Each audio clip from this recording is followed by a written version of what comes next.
Test 1 2 1 2. That's good.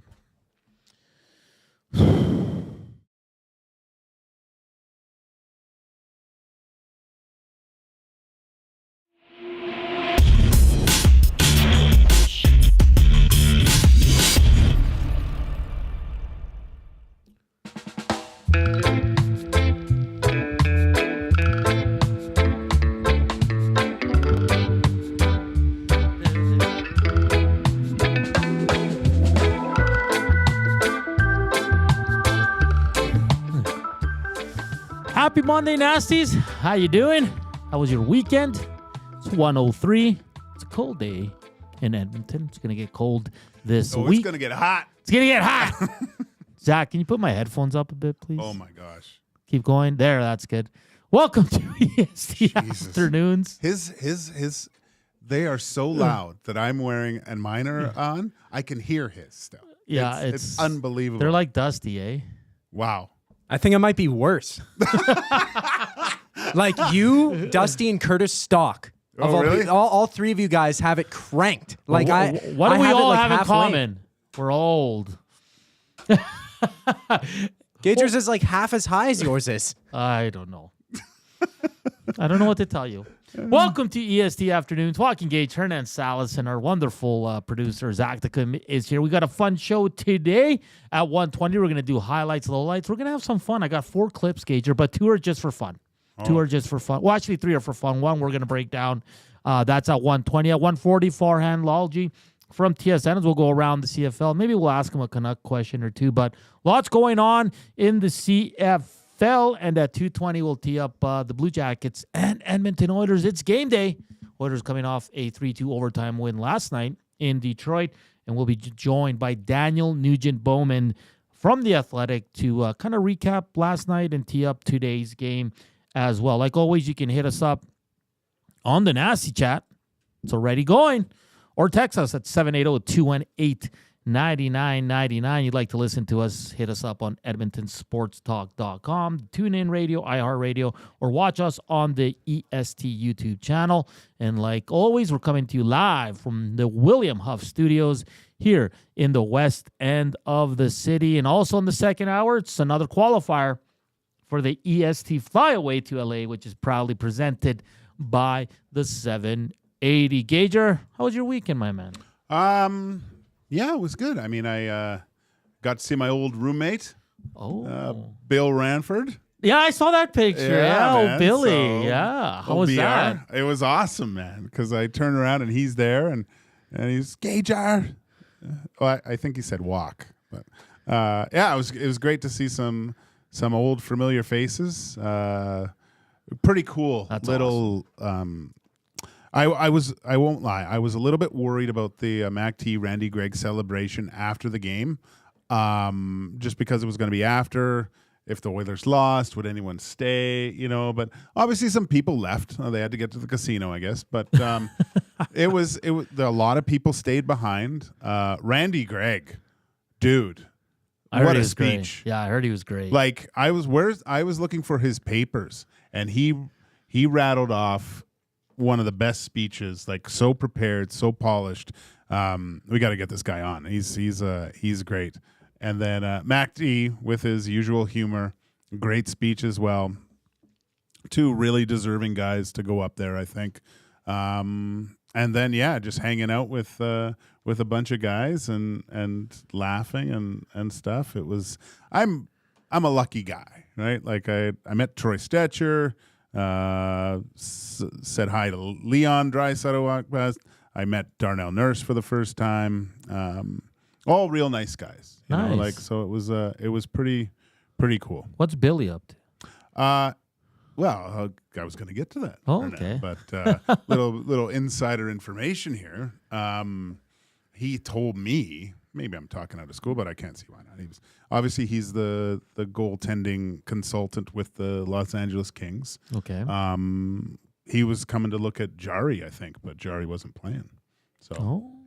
So just a pre-scouting kind of thing. Most of the time he spends in New Westminster, back in Vancouver, I guess, but he's back and forth to LA and part looking at other potential goaltenders, I think. Jari could be on that list. Yeah, I'm sure he's looking at a ton, right? Oh yeah, he's all over looking at everybody. Right? And LA's been good this year, man. I mean, sometimes when you lose an important piece like Doughty to your team, it can be a rallying point. Yeah. A little bit where guys, we got to pick up the slack here.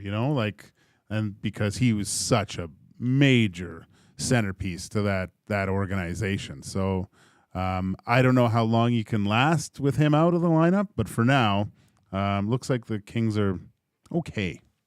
Yeah, we got 22 thumbs up already. It's only 108. That's a great start. Let's get to 100 today. Before the end of this segment in about 8-9 minutes, let's be at least, I'm going to say 35. I'm taking it easy on you guys because you have a hot start. Gager, the game against Pittsburgh, I think you can look at it two ways. Oilers played really well. Pittsburgh's awful. That was terrible, man.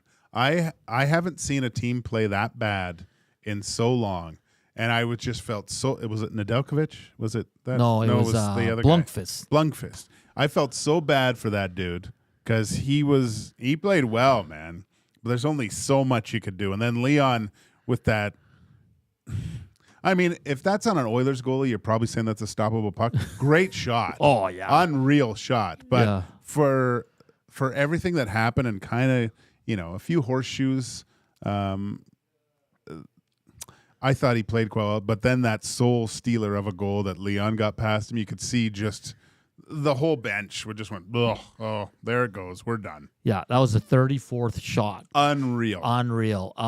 And then, you know what's funny? Because you two travel on the postgame show. No, we were watching the game in the third. He goes, have you even noticed Crosby? I was like, no. I didn't notice him at all, man. I didn't notice him one bit. I was scanning the bench looking for him and realized he was out on the ice. Yeah. Like, that's how invisible he was. That's going to be an interesting team to track and see what they do because they're not close. They're not even close to contending for a wild card spot. Let's move to yesterday, a bad opening 20 for the Edmonton Oilers. Calvin Pickard. Again, this guy just keeps shutting me up, that's for sure. I know. Because if it wasn't for him, that game's a blowout. He was outstanding in the first period. He made a huge save on another brutal giveaway. But the Oilers were able to find their legs. They went nuclear. And the boys, and the birthday boy, Leon Draisaitl with 3 points, wins it in overtime. What'd you make of that game? Because, 20 minutes, it was all Detroit.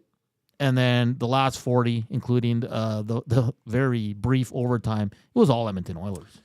Yeah, and I'm going to chalk this one up, and I said it with Tommy. I'm just chalking this one up to the first afternoon game of the season, and with them playing the 2 days before, traveling the day of, just completely different type of routine to get ready for the game. Yeah. And that showed. It seemed like they just weren't there. They're a little off. Yeah. And I'm just going to, that's how I'm going to look at it. This was a game that, okay, so this is what we have to do for those early games, changing time zones. Like the preparation for those can sometimes be a little bit more difficult if you haven't done it in a few months. So no more excuses after this, though. No, so they're 4-0 when someone drops the mitts. So kudos to Corey Perry for that one again to kind of change the momentum there when nothing was going. Did you notice? I think the Oilers got only 2 power play chances. Did you notice on the second one, Knobloch made a quick change. Nugent Hyman off, Arvidsson Skinner in. And I liked it. You know why? Because, and we were just talking about the LA Kings. When Arvidsson was over on his offside, he was getting a lot of feeds. I think it was from Kempe at times, but just having that one-timer from that location as well, because Nuge is left-handed. He can't one-time it from that spot where he usually is. To have double one-timers from each side, I don't know, man.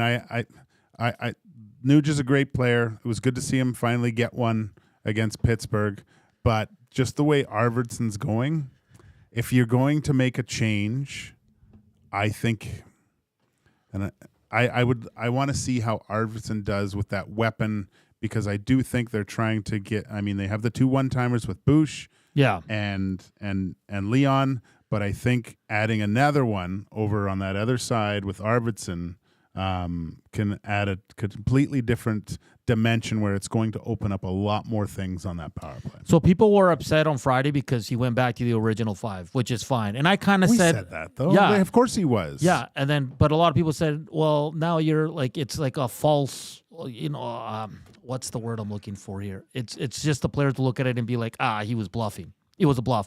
But then yesterday he makes the move because the first power play wasn't very good, and then they started the second power play, and after 30 seconds you can tell he was like, okay, Yeah. come.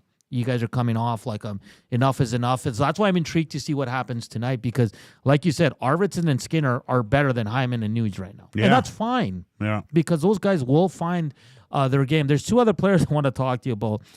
I found Evan Bouchard so damn, like it was like he was going through a stroll on a Sunday morning out there. But then you see why he's so valuable. And we talked to Cass about it where I think as Oilers fans or media or whoever covers his team's got to live with that. That's the way he is. There's no urgency to his game, but he's so clutch when it comes to the offense.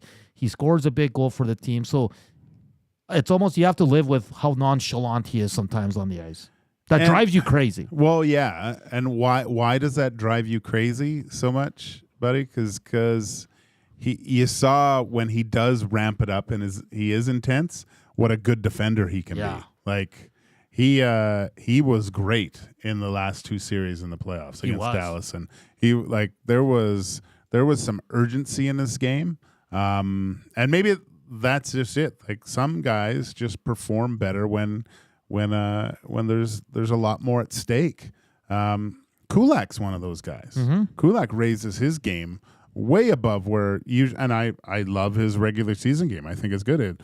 Partly one of the reasons why I really like Kulak as a player is his ability to play at a really high level and then even go higher from being that in that 5-6 range of a defenseman. So, yeah, you're going to have to live with it. Evan Bouchard is an extremely gifted offensive defenseman with some blemishes on the defensive side. Yeah. That's what he is. And the other guy was Darnell, who I think as of late he's been a lot better. I thought at times yesterday he struggled. He had a one bad giveaway. But again, it's nitpicking. I thought he was for the most part pretty good, but I find he still lacks defensive awareness at times, Gager. He gets into a point where he's just I like his physicality this year, and I think that's changed the way he processes the game a little bit more. But I know what you're saying. Yeah. But I think from what I've seen with Darnell Nurse the past 3 games, is a huge difference from the start of the year. And that probably because he missed out on a lot of preseason and things like that. So look, he's got to get better. And and everyone does. Like that's the whole point of the regular season, right? This is when, after I always say you have to see a team at game 20, a little bit after 20, like game 22, 23 to see where they're actually at. But everyone has to, this is where you want to start, gaining in the Pacific and putting some distance between you and kind of those wild card teams, I think. Maddie39 says, Gager, how long before the Oilers bring up another forward to let Perry or Ryan have a break? Those guys are looking a bit slow and tired. I disagree. I think Corey Perry's looking awesome right now. Slow and tired. He's just slow. Well, but he's almost 40. What are you talking about slow? Like, you're not going to see Corey Perry carry the puck up the ice, right? Yeah. Like, his play is going to be small zone play, good positioning defensively, getting the puck out, winning battles, right? Like, yeah. He's been great, man. He's been, again, this is why they kept Corey Perry. All these other little things, recognizing times in games where his team needs a lift. Should have had a goal. Yeah. Should have had one. So contributing offensively. How can you ask more from one of your fourth liners? Yeah. Like this is, what are we talking about here? And I think Derek Ryan's been fine. Yeah. Smitty the Welder, Bush was bad again last night, but he scored, so he's a hero. I'm not saying he's a hero, but I'm saying that's why you learn to live with what Evan Bouchard is. There's not many defensemen that can do that. No. Like, because I was I'm not gonna lie, I was getting really frustrated right before he scored, and I'm like, of course he scores, Of course because he scores. now how can you talk bad about Yeah. him? But I just wish, and Cass said it. He goes, it's just not in him. Like, he's not an urgency kind of player. No. Like he's just calm. No. And that's a good thing, because you brought up a good point. In the playoffs, he's awesome because he's calm. Yeah. Nothing gets to him. I know. But it drives you crazy in the regular season. I mean, he hasn't paid his cable bill in like 20 years. 'Cause it's just, Portions of this hour brought to you by the Canadian Brew House. NHL lives at the Canadian Brew House. Every Oilers game day, get $1 off tankards of Molson Canadian and Coors Light. You can win game tickets and 2 tickets to a surf and turf dinner at the end of the season. Full details at thecanadianbrewhouse.com. I just want to throw this in there before we get to break. You said Columbus is going to be tough. They're 1-4 in their last 5 against Columbus total, but they've lost the last 3 in Columbus. They haven't beat Columbus since 2019. I just look at the goal differential Yeah. and the record. You know, it's not going to be an easy game. This is a team, when you look on paper, you know, the Oilers should be able to handle this, but they're going to be a hard-working, hard-nosed team. What you want to make sure is you want to take their desire away from it. You know, like, just go, oh my gosh, we don't belong in this game, right? So I was booking a guy for the pregame show. So we got a reporter coming on, and he said to me he will join us, because after warm-up, there's multiple guys on the Jackets who are game time because there's an illness going through the team. So, Oy. yeah, so the Oilers might get lucky here. They might get lucky. All right, coming up next, it's one of your favorite segments. Highlights, lowlights. We're going to have some fun with it. We're going to break down one goal that's kind of serious, but the other ones we're just going to have some fun with. So make sure you're watching, because you'll get the full extent of it. We'll try to do our best to explain it if you're just listening to us. But if you can't, just hit the YouTube for about 15 minutes. And let's get those thumbs up. We're already at 35. Let's get to 50 by 1:40. That's one segment. That's all coming up next here on EST Afternoons with Joaquin Gage and Hernan Salas. But first up, here's a sports update with our guy, Kub.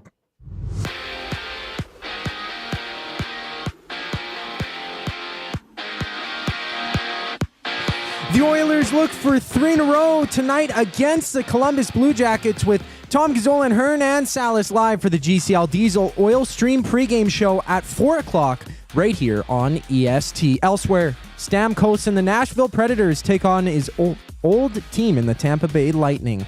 Then it's the Maple Leafs facing the Jets, and the Flames playing the Golden Knights. Over in the CFL, the Stampeders are bringing back Dave Dickinson as the general manager and head coach for next season. Dickinson has been on the team's coaching staff for a total of 16 years and coached them to become the 2018 Grey Cup champions. Thursday night football action has the Giants kicking off against the Steelers, where Lieutenant Eric will be down at the Century Casino Sports Bar and Lounge for 6:15 kickoff. Over in basketball, it's the Raptors and Nuggets, with the Bucks taking on the Celtics and the Lakers against the Sun for 11 total games on tap. It's Game 3 of the World Series, with the Dodgers leading the Yankees 2-0 in that one. Right after the break, it's highlights, lowlights with Hernan Salas and Joaquin Gage. I'm Zachary Kubusch, and that was your sports update. Ready for an unforgettable sports experience? It's the EST Flyaway to LA. Presented by the 780. Listen daily for the EST Flyaway keyword. Once you hear it, text us at 780-218-9999 for your chance to qualify to fly to LA. Round trip flights for 2, hotel and car rentals, all to go see Edmonton face off against either LA or Anaheim. Plus, experience the brand new Intuit Dome as the Clippers tip off against the Warriors, and top it all off with the Rams kicking off against the Cardinals at SoFi Stadium. This is more than just a trip. This is the ultimate sports experience. The EST Flyaway to LA, presented by the 780 and Edmonton Sports Talk, your clear choice for Edmonton sports. Since 1952, William Huff has been the heartbeat of Edmonton's advertising world. From humble beginnings to a citywide powerhouse, we've been the go-to for signage from print to design and installation. Partnering with Edmonton's top sports franchises and major events, we've helped shape the city's global reputation. Our secret? Unmatched customer service, decades of experience, and a passion for excellence we call the William Huff Advantage. Visit us online at williamhuff.com EST.com. You want the heavy hitters on your team, both on and off the ice. If you've been injured in a car accident, call the heavy hitters of injury law. James H. Brown and Associates, Alberta Injury Lawyers. With over 200 years of combined injury law experience, their precedent-setting lawyers are ready to help. Locally owned and proud Edmonton Oiler fans, James H. Brown and Associates wants to support you with their unrivaled experience, unrivaled results, and unrivaled commitment. When accidents happen, head to jameshbrown.com.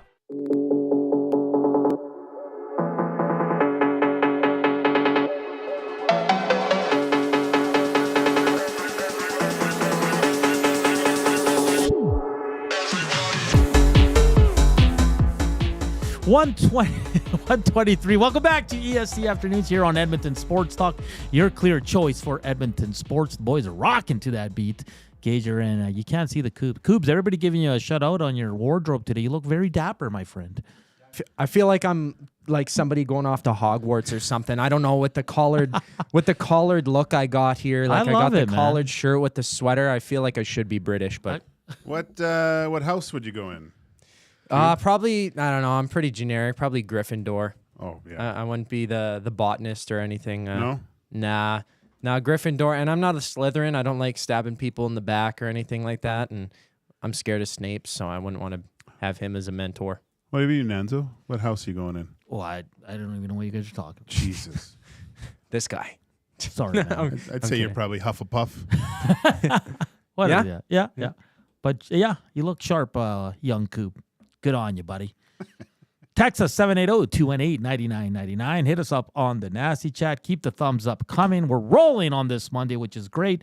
Reminder that in hour 2, we'll have another qualifier for the EST Flyaway to LA, which is proudly presented by the 780. And I'm just going to drop this in before we get to it. The EST pop-up store is live on the Edmonton Sports Talk site. The link is at the top of the webpage. Go check it out. Some great stuff in there. Some wonderful stuff that I'm going to get myself too, Gager. So make sure you check out www. Just go to edmontonsportstalk.com and then you'll see the store there and you can check out some of the stuff. It's great. Check it out, Nasties. Oh yeah. Oh yeah. This is great. Yeah. Good stuff in there. The family's getting for Christmas EST stuff. EST stuff. Yeah. It's like when I was with the Elks. They all got Elk stuff. All right, let's get to highlight, lowlight here, Gager. This is the only serious one we're really going to take a look at. It's the first goal from the Detroit Red Wings. It's going to be hard for you because your boy Kulak is highlighted here. Yeah. So we're giving you 10 seconds if you want to hit on YouTube, Nasties, and just so you can watch this play. This is the first goal off a face-off. Darnell Nurse, I'm just kind of giving it a preview of it. Darnell Nurse, Draisaitl wins the faceoff to Darnell Nurse, gives it to Kulak behind the goal line. Kulak has to make a better play here, turns it over, boom, boom, boom. We'll take a look at it. But here is the goal, Gager, and just let me know what you see. Well, at first, what I saw was Kulak try to make this play, but just the sense of urgency on it, right? It just wasn't quite there.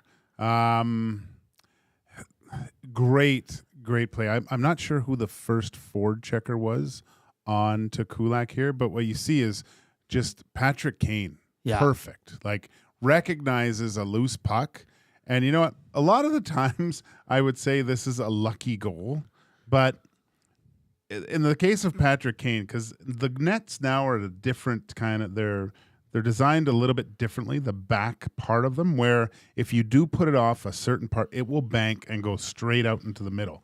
And if it was anyone else aside from Patrick Kane, because that puck, that doesn't go straight to Kopp. That goes off the side of the net, straight to Kopp, and he doesn't dust it off at all and hammers it home. So Kulak has to make a better play, obviously. Who in front of the net, I kind of slow it down there. Who's at fault here? Arvidsson or Nurse? Well, because you have Kulak in the corner right here, and then like Leon goes in right here, Nurse should probably come. You want him to, with the realization that there's kind of a puck battle. Where is it going to be most dangerous? Probably back in front of the net. Maybe even a little shoulder check here, right? Yeah. Still a little bit too, and then the realization late. Yeah. And you have 3 guys going to 2 guys behind the net. Yeah.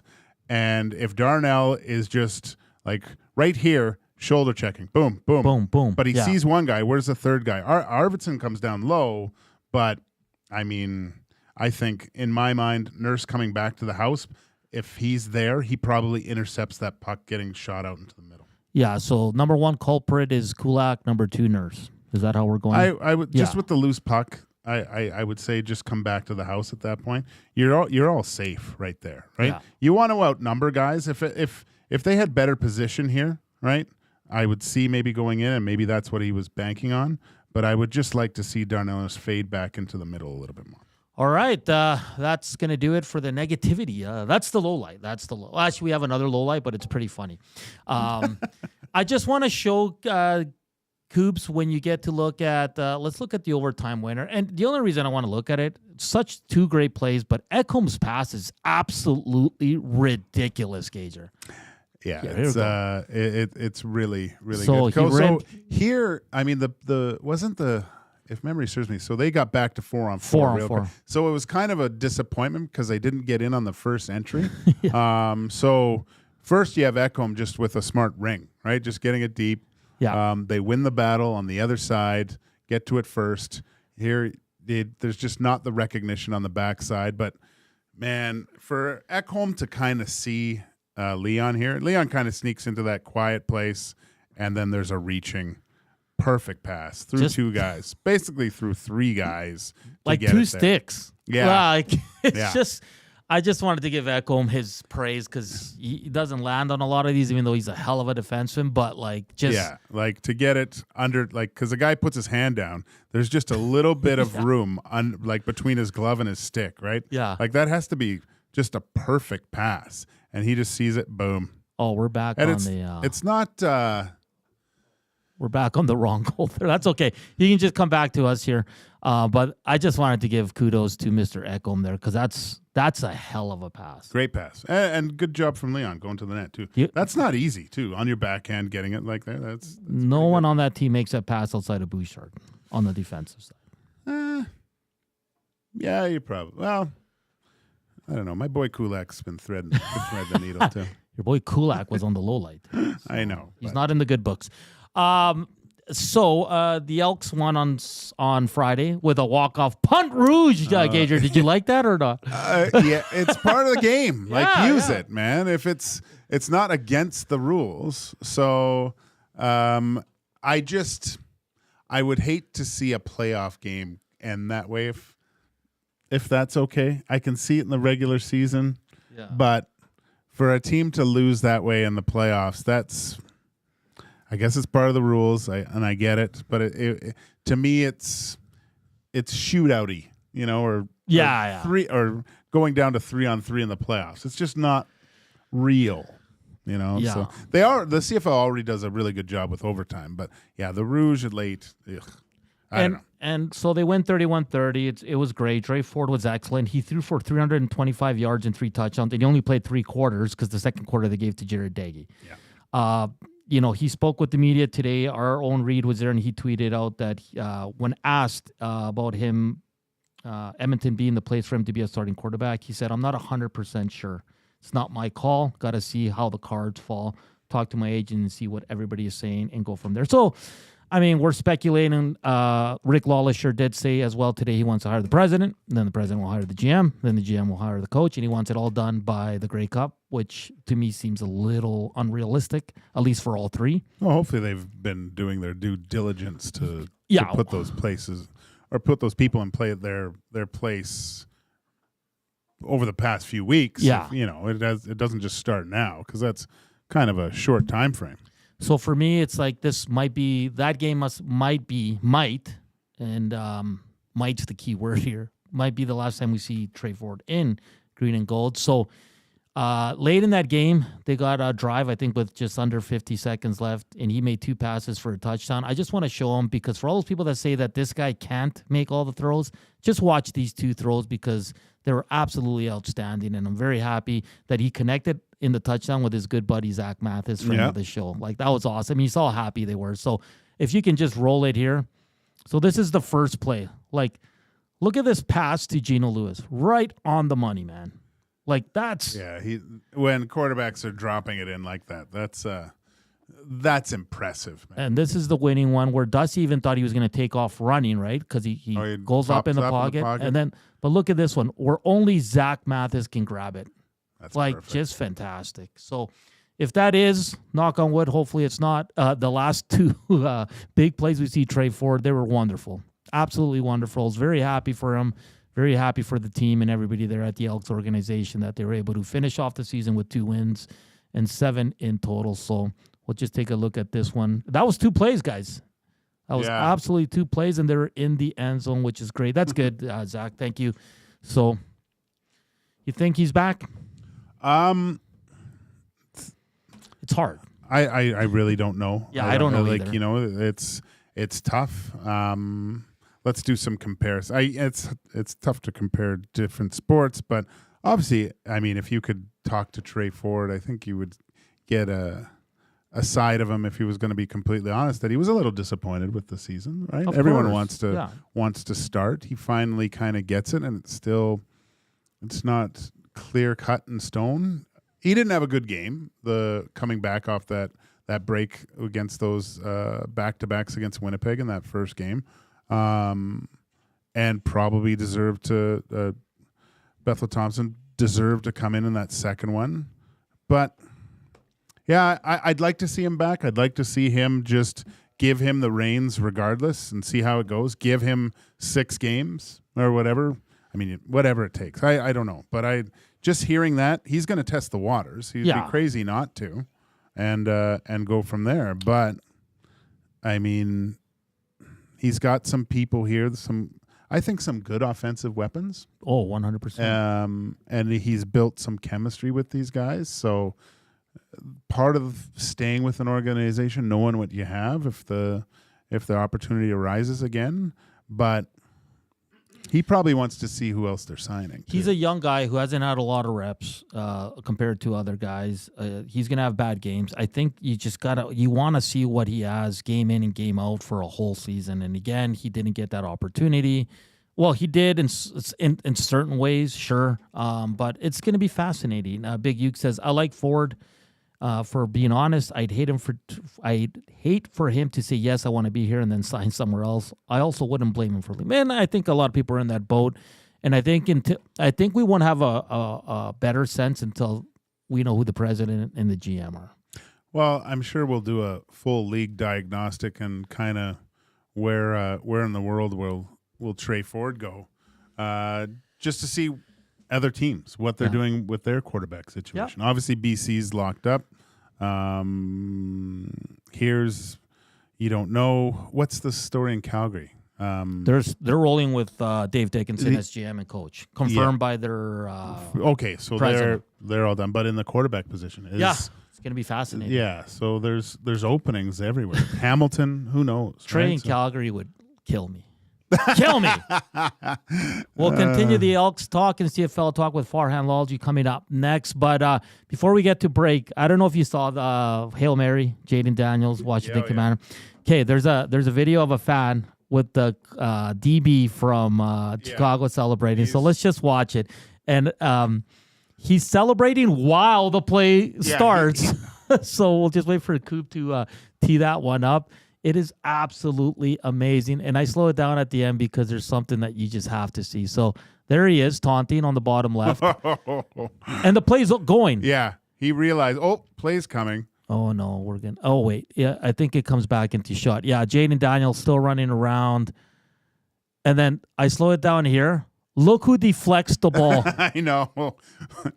Number 29 deflects the ball right into the waiting arms of a Commanders player for the win. Best play in football ever is a Hail Mary. They have a still frame of his hand on it as he's tipping it behind him. That was absolutely amazing. Awful. He came out on Twitter and apologized to all Bears fans. Oh, did he? Yeah, for being an idiot. Oh, geez. You imagine that week of film this week with that? Like, look at him. That is just... Like, pay attention, dude. I How know do that Hail Marys they usually don't work, and then for him to have the final touch before it lands in the commander's hand in the end zone is just wild. This is a great teaching moment for all sports, and I mean everything. You play until you hear the whistle. Don't the taunting and things with fans. I mean, come on. Yeah, I know the odds aren't great for the Hail Mary to succeed, but I mean that's just bad juju right there. Yeah, doing that. I mean, imagine this is why sports is so great. So imagine being the fan that he's like yelling at, or the section that he's yelling at, and he's got to go off with these guys right in his face again. That is, I wish we could see the actual fans of what was going on there, because they probably just went ballistic. Oh, you can't imagine. It's just unreal. All right, coming up next, we're going to go around the CFL. A lot of big stories, and we got some playoffs this weekend, which is going to be absolutely awesome. Farhan Lalji from TSN will join us next here on EST Afternoons. I hope you enjoyed Highlights, Lowlights, brought to you by no one. But we'll have another one tomorrow as the Oilers play tonight, and we're just going to bring in wacky plays from around the sports world if we find them through Highlights and Lowlights segment. Up next, Farhan Lalji from TSN here on EST Afternoons. Joaquin Gage, Hernan Salas, and here's Zach Kubusch with a sports update.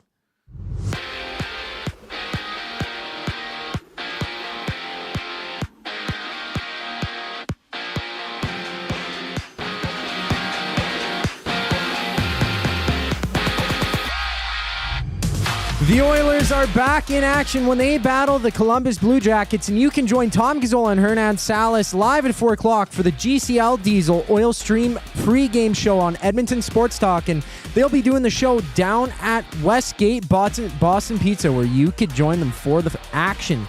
Other games see the Hurricanes meeting the Canucks, the Avs hosting the Blackhawks, while the night opens up with the Panthers with puck drop against the Sabres. Over in the CFL, the Stampeders are bringing back Dave Dickinson as general manager and head coach next season. Dickinson has been on the team's coaching staff for a total of 16 years and coached the team to become the 2018 Grey Cup champions. The Giants kick off against the Steelers for Thursday night football action, where you could come down to the Century Casino Sports Bar and Lounge to watch the game alongside Lieutenant Eric. That one goes just after 6. On an 11-game slate for the NBA, the Raptors tip off against the Nuggets in Toronto, while in New York, the Yankees take on the Dodgers down 2-0, entering Game 3 of the World Series. Right after the break, Farhan Lalji from TSN joins Hernan Salas and Joaquin Gage. I'm Zachary Kubusch, and that was your sports update. Wake up with the Nielsen Show with Dustin Nielsen and Lieutenant Eric. Weekday mornings 6 to 9 on EdmontonSportsTalk.com. Book your holiday party at the CBH today. The Canadian Brewhouse is your ultimate destination for events, parties, fundraisers, and more. 'Tis the season to celebrate. Visit and book now in-store or at the Canadian... Your brand deserves more than just a whisper, it deserves a buzz. At the Hive Product Marketing, they specialize in promotional products that bring the buzz. From eye-catching giveaways to unforgettable keepsakes, they got the perfect products to make your brand stand out and get noticed. Visit the Hive Product Marketing and let them create the buzz your business deserves. The Hive Product Marketing, the official merch partner of Edmonton Sports Talk. Visit them online at thehiveproductmarketing.com. Hi there. If you're like me, you like to picture yourself in luxury, even though there's absolutely no way you could afford it. And if you can, well, even better. Thankfully, I picture myself in something that is luxury, but still absolutely affordable, like the all-new Mazda CX-90 from Park Mazda. With the new luxury features like facial recognition settings and quilted detail Napa leather seating, I can pretend to be comfortable with all of my proper settings activated without even touching a button, thanks to Mitch Lewicki and the great staff at Park Mazda. I like to picture Mitch Lewicki with like a giant eagle's wings and singing lead vocals for Lynyrd Skynyrd with like an angel band. And I'm in the crowd hammered drunk. Park Mazda, your dealer for life insurance.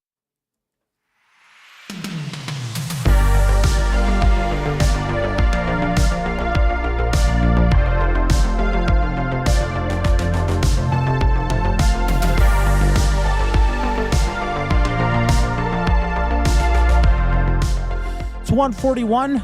Joaquin Gage, Hernan Salas, EST Afternoons. Keep the conversation going on the Nasty Chat and text us at 780-218-9999. Coming up in hour 2, we'll talk some F1 as Max Verstappen was being a little you-know-what. And Daniel Nugent-Bowman from The Athletic at 2:20.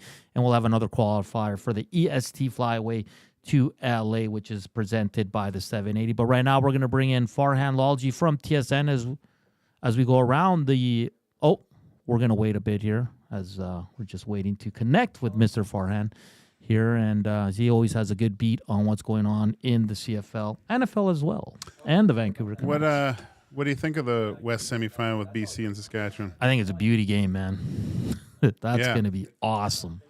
I mean, pretty even teams, eh? Yeah. That are playing. Yeah, that's going to be really, really good. Toronto, Ottawa doesn't intrigue me as much. I think Toronto will win that one. I think Ottawa has a lot of injuries, key ones. But for me, it's going to be that West final. I'm going to be locked in. There's no Oilers game that day, so it'll be an all CFL household. Intrigued to see how Vernon Adams does and all that. And we're ready now. We'll bring in Farhan Lalji from TSN. Farhan, you're on with Joaquin Gage and Hernan Salas. How you doing, my man? Hernan, I'm good. How are you? I'm doing excellent. Let's start with the Elks held their season-ending media avail today, and interim president Rick LaLacheur did say that he'd like to have his president, his GM, and his coach all done by the Grey Cup. What are you hearing? What's the latest there on the green and gold? Well, I think the president's announcement is a little more imminent. I wouldn't be surprised if that was done by the end of the week. Okay. The league kind of makes it a little awkward in terms of being able to get guys in before the Grey Cup, right? Like, you've got to get permission and get that stuff done pretty soon, or you can't do it during Grey Cup week. And then there's a process of how long you've got to wait and how much time you have if you're going to interview somebody else's executive before, making them an offer and all of that. So it gets a little cumbersome. I understand why it's done, but, when you consider the amount of stuff that happens, I don't want to call it tampering, but it's kind of tampering, but everybody kind of understands it's happening. So we'll see where it goes. But ultimately, if it's internal hires, right, then all of it could happen much faster, right? If they get the president done this week and they decide to keep the current candidates and have that stability with G. Roy Simon and Jarius Jackson, then it all could get tied up very quickly. But if they decide to make a move, I would expect those announcements to happen quickly and then go through the process of a full search for the other two positions. Farhan, how would you assess the Edmonton Elks season? I mean, there was a quarterback controversy that in my opinion, was self-inflicted by the team. They win 7 games, but again, missed the playoffs. There's an uncertainty now with Trey Ford. What is he going to do this offseason? Like, from the outside looking in, how would you assess this season for the Edmonton Elks and everything that went on? Well, I mean, look, if overall I'm not entirely surprised because they were not a good team a year ago. Their roster hadn't fundamentally changed at the start of the season to make you come into the year expecting them to be that much better. So, that was part of it. Now, as far as the Trey Ford quarterback controversy, believe me when I tell you, that was an internal, in-city, in-market controversy, right? It's not like, other than my good friend Glenn Shooter, there aren't people around the country aghast at the quarterback decision in Edmonton. Now, could they have gone the other way? Yes, they could have. Should they have at various points in time? They should have. Do I think it was an egregious fail? I don't. But, and then when you look at Trey Ford and what's going to happen in the quarterback position going forward, you also have to ask yourself what the market is for the player elsewhere. Now, I'm a Trey Ford fan. I think he's a really good quarterback, and I think he's got potential to be a great one in this league. But I'll tell you right now, there's not a lineup of teams looking to sign him and say, here, Trey, you're our number one. So when you look at it from an in-market controversy, right, understand that if that controversy was shared league-wide, there'd be multiple teams wanting to sign him as their starter, and they're just aren't, right?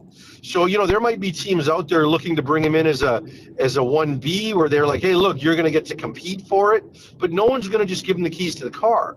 The only place that could happen is Edmonton.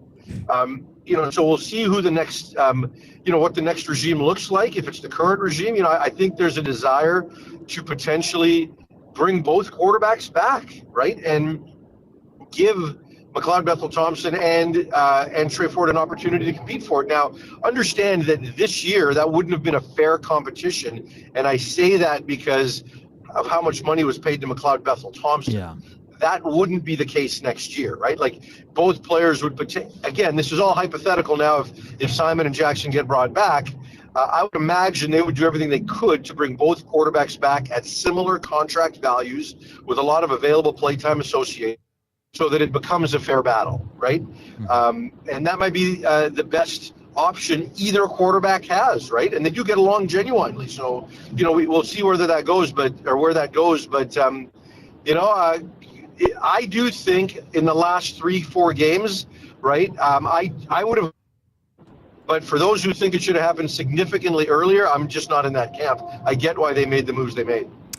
Farhan, so, I mean, the Elks, once they get all these decisions done, the president, the GM, possibly new coach, aside from the quarterback, which is obviously still a question mark, in your mind, what do the Elks need to focus on? What areas of their game do they need to focus on to become, I mean, they've made steps over the past 3 years, but to actually become a playoff team? Well, they've got to improve their defense. I thought they squeezed the most they possibly could out of that offensive line, right? It was, it was similar to when Hervey built the offensive line, that when Ed Hervey did it, that, some of these guys aren't that good. We're just going to make sure they're really big so that you got a long way to get around them, I do think there was some of that in selected spots. So I think they got the most out of that group. Could they improve there? Sure. I mean, and that's probably a conversation every team outside of maybe Montreal and Toronto has. Improve your offensive line. But really, I think where this team needs help is on the defensive side of the ball. I think they're really good at linebacker. They've got to improve up front and develop a better pass rush or acquire a better pass rush.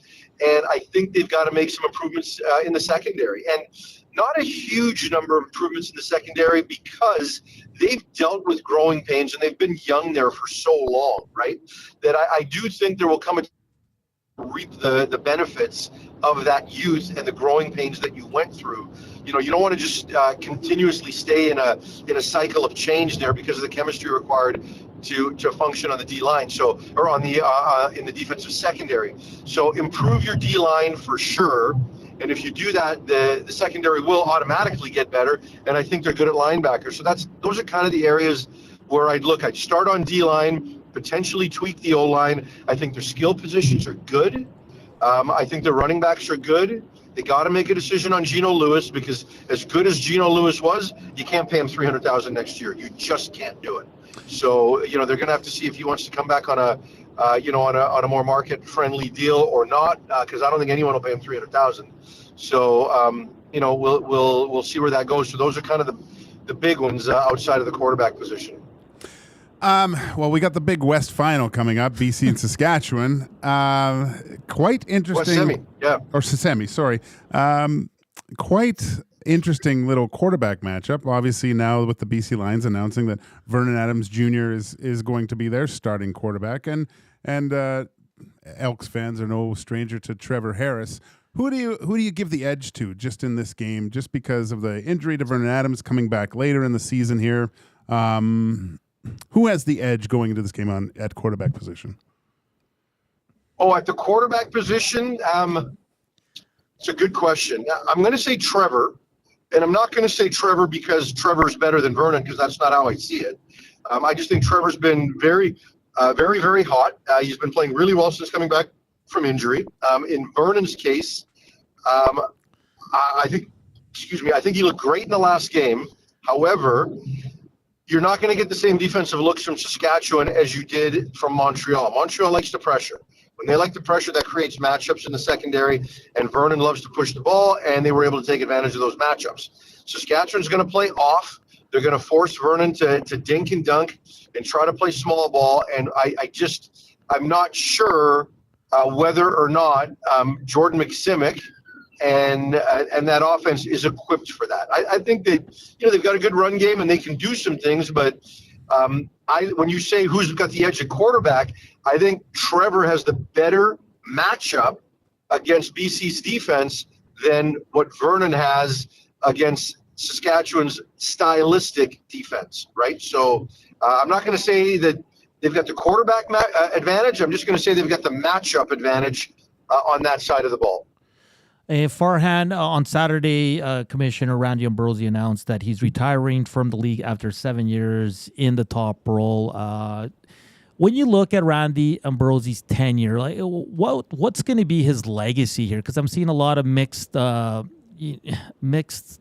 on his legacy, on the internet, on the X machine. What would you say about his legacy? I think it's been really positive. I think he's been a very engaging commissioner. I think he's been forward-thinking, not afraid of testing and pushing boundaries and trying different things. Not all of them work, but you have to attempt it, right? So look, we saw this coming in the days leading up to the announcement, and we're kind of working on the story. And this is a really difficult league to commish, right? Like I think it's the toughest league out there, and the reason is because it's 9 teams, right? So when one of 9 has a lot more power than one of 32, right? So if you're a governor and you've got some, discontent, you can probably find 2 other allies and start making a lot of noise. And that happens in this league. And that makes it difficult for a commissioner to move forward, on a number of areas. Now, Randy, I think, with number one, first and foremost, I think the league has never been in a better position ownership-wise, right? With the improvements that have happened in BC and in Montreal and now Edmonton, right? Like I think the league is in a really good place in terms of new, fresh, committed ownership with means, right? That want the league to succeed and are willing to invest to make that happen. So I think that's the biggest thing. I think the Genius Sports thing is still going to turn into a real positive, right? Like I know they haven't necessarily seen direct finances from that, but I think they've seen improvement in other areas in terms of its marketing and presentation and in ways that the old school CFL consumer might not see. But I do think there's some other things that made it hard for him. I think the reaction, I think how COVID went down is something the commissioner's got to wear a little bit. I think what happened with the USFL, which I thought was good from his perspective in terms of exploring it all, I think left a few governors with a bad taste in their mouth. I think the global initiative was a good idea, but ultimately, once the CFL started, the NFL started down that path with their international games and their own global program. And then once that happens, the CFL kind of gets left in the background and there's no money to be derived from that concept, which was a good one at the front end. So, I think mixed is fair, but overall for me, I think it was positive, and I appreciate the chances the commissioner was willing to take and the conversations he was willing to have, and a 7-year labor deal, which is a big deal, right? Like that hasn't happened in this league before. So you've got some labor peace going forward, which I think is also a positive. And then the other thing I wish he could have done, I wish he could have got expansion over the finish line. And I think if COVID hadn't happened, that would have happened, but it didn't. And ultimately, that was a big priority for him when he started. And 7 years later, we're still looking at it.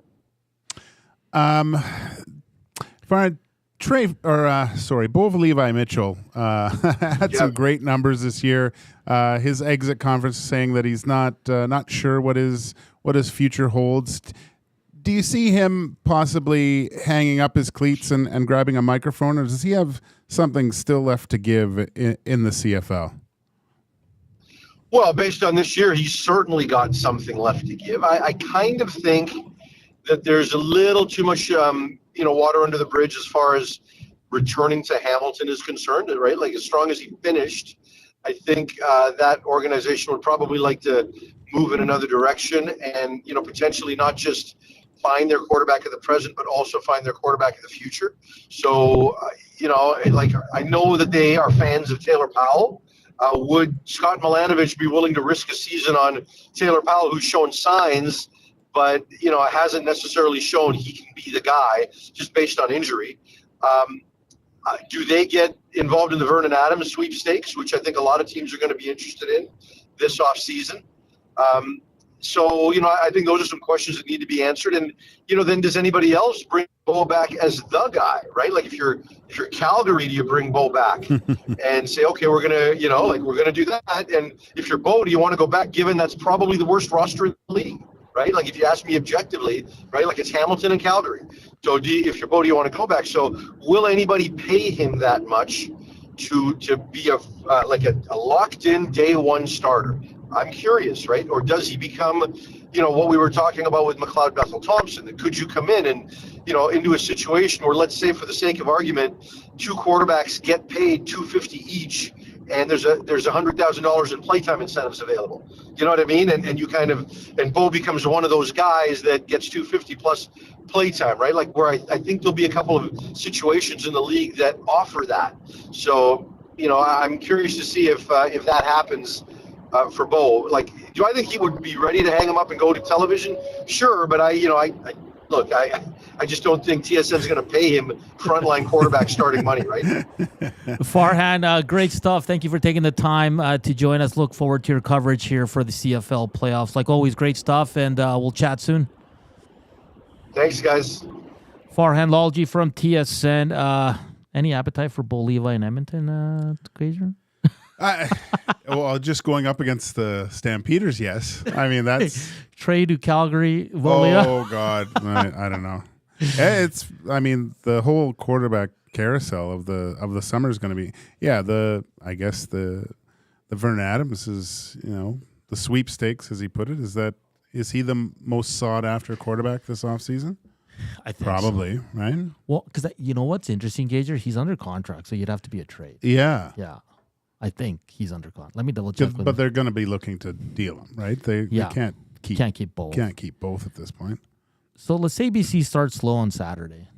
You have I wanted to ask if he thought the leash was a little bit short. You have a pretty good second option.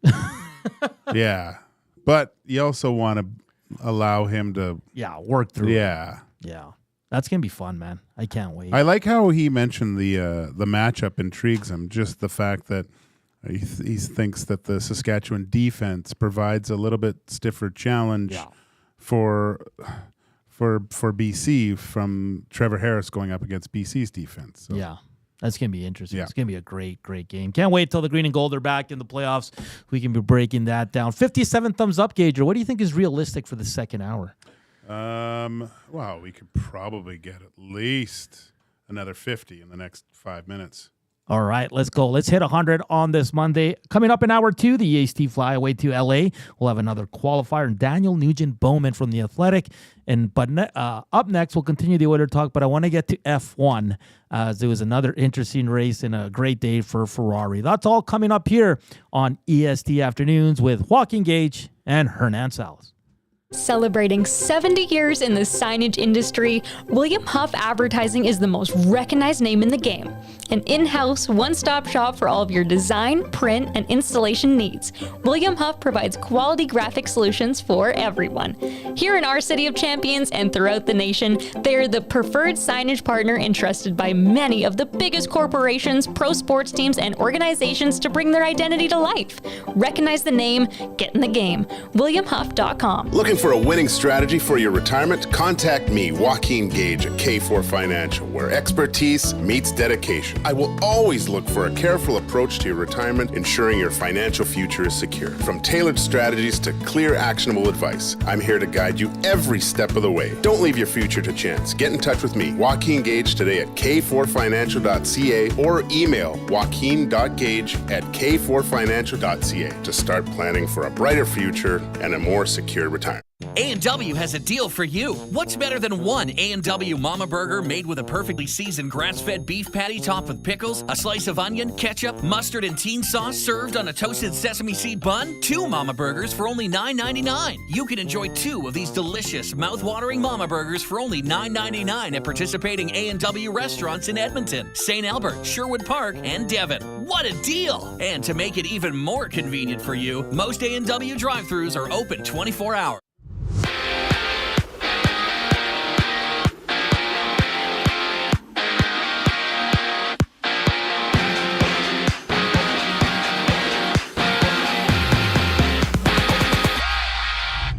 It's the Oilers visiting the Blue Jackets in Columbus with Tom Gazzola and Hernan Salas live from Boston Pizza Westgate for the GCL Diesel Oil Stream pregame show at 4 o'clock, only on EST. And also in action, the Sharks face the Utah Hockey Club, while the Jets battle the Maple Leafs and the Canes play the Canucks, with Peter Kochetkov getting the start for Carolina with Frederik Andersen out due to an injury. With the injury, the Hurricanes have recalled Spencer Martin from the AHL, while Anderson gets reevaluated. For the CFL, Dave Dickinson will return to the Calgary Stampeders, remaining as the general manager and head coach of the team.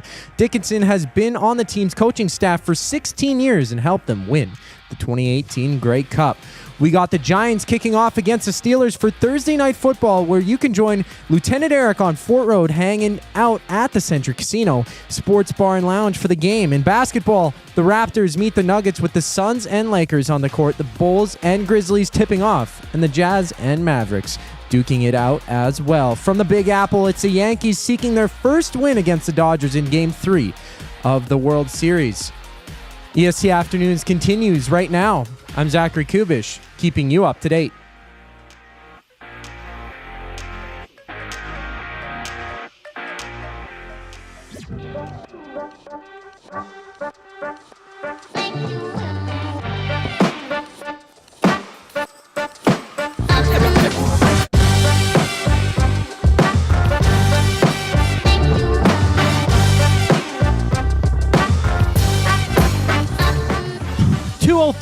Hour 2, EST Afternoons, Joaquin Gage, Hernan Salas, Zachticum.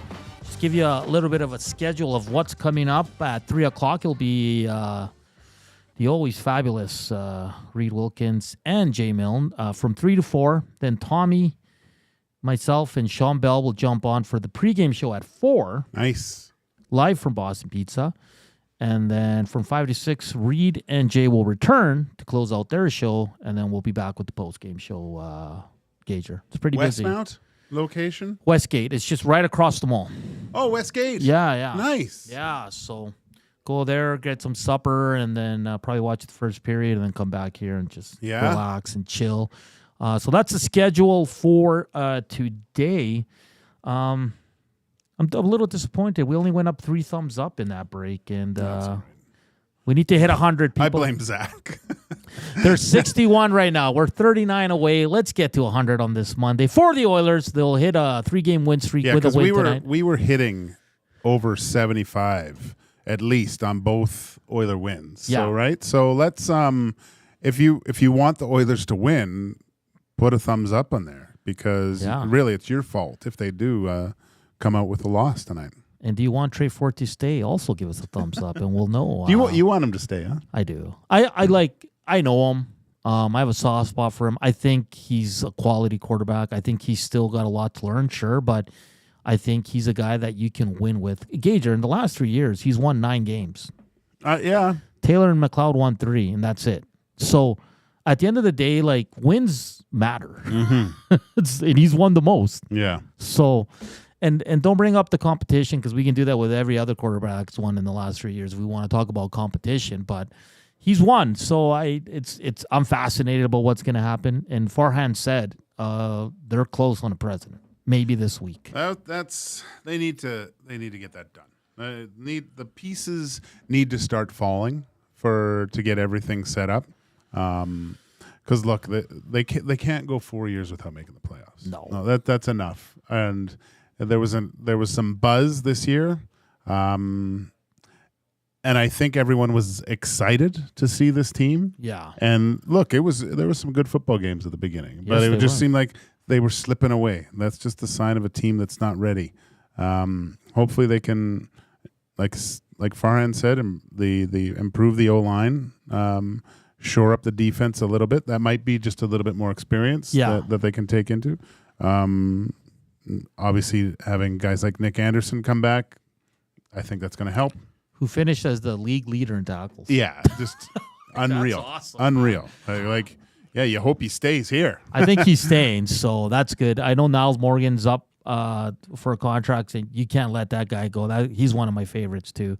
Sounds like Kevin Brown, he'll move on, who is another one of my favorites. I have a lot of favorites, Gager, if you haven't noticed. Yeah, no. Well, you should. You were there for a long time, buddy. Yeah, and Javon Leake was awesome, too, on the night. He had 8 rushes for 128 yards, and then he had a huge receiving touchdown. But let's get to F1, the Mexico City Grand Prix. I think Mexico City does it like no other. They're awesome. It was that paddock looked unbelievable. Unreal. Yeah, because even the street food in there looked amazing. They had the drink stations, the face painting, the and dancers. The cut through the stadium is fantastic. Awesome. Some great racing. The straightaway off the hop is great because it allows for drama. I mean, it obviously for Yuki Tsunoda and Alex Albon didn't work out quite well for them right off the hop, but those first 10-15 laps were really exciting. They were. Well, Ferrari wins with Carlos Sainz. He gets the first place. Lando second. Leclerc third.